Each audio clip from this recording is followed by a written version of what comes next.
Hello friends, ఈరోజు మనం Karnataka special puliyogare recipe తయారు చేసుకుందాం.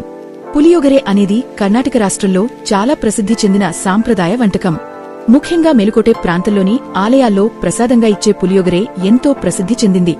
చింతపండు, ప్రత్యేక మసాలాలు, వేరుశనగలతో చేసే ఈ పులియోగరే పులుపు, కారం, తీపి రుచులతో చాలా టేస్టీగా ఉంటుంది. లంచ్ బాక్స్ కి, ప్రయాణాలకు, పండుగలకు ఇది అద్భుతంగా సరిపోతుంది.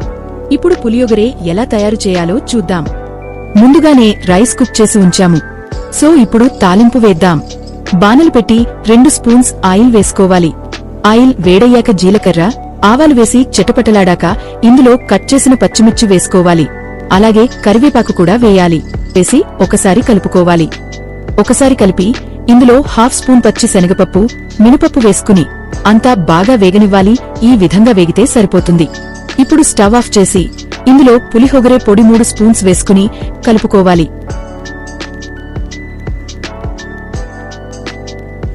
ఇప్పుడు చల్లార్చిన రైస్ ను వేసుకుంటూ మిక్స్ చేసుకోవాలి.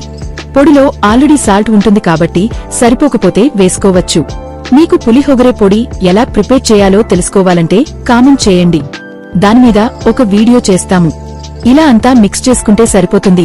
ఇది చాలా టేస్టీగా ఉంటుంది. Easy and simple recipe. మీరు కూడా ట్రై చేయండి.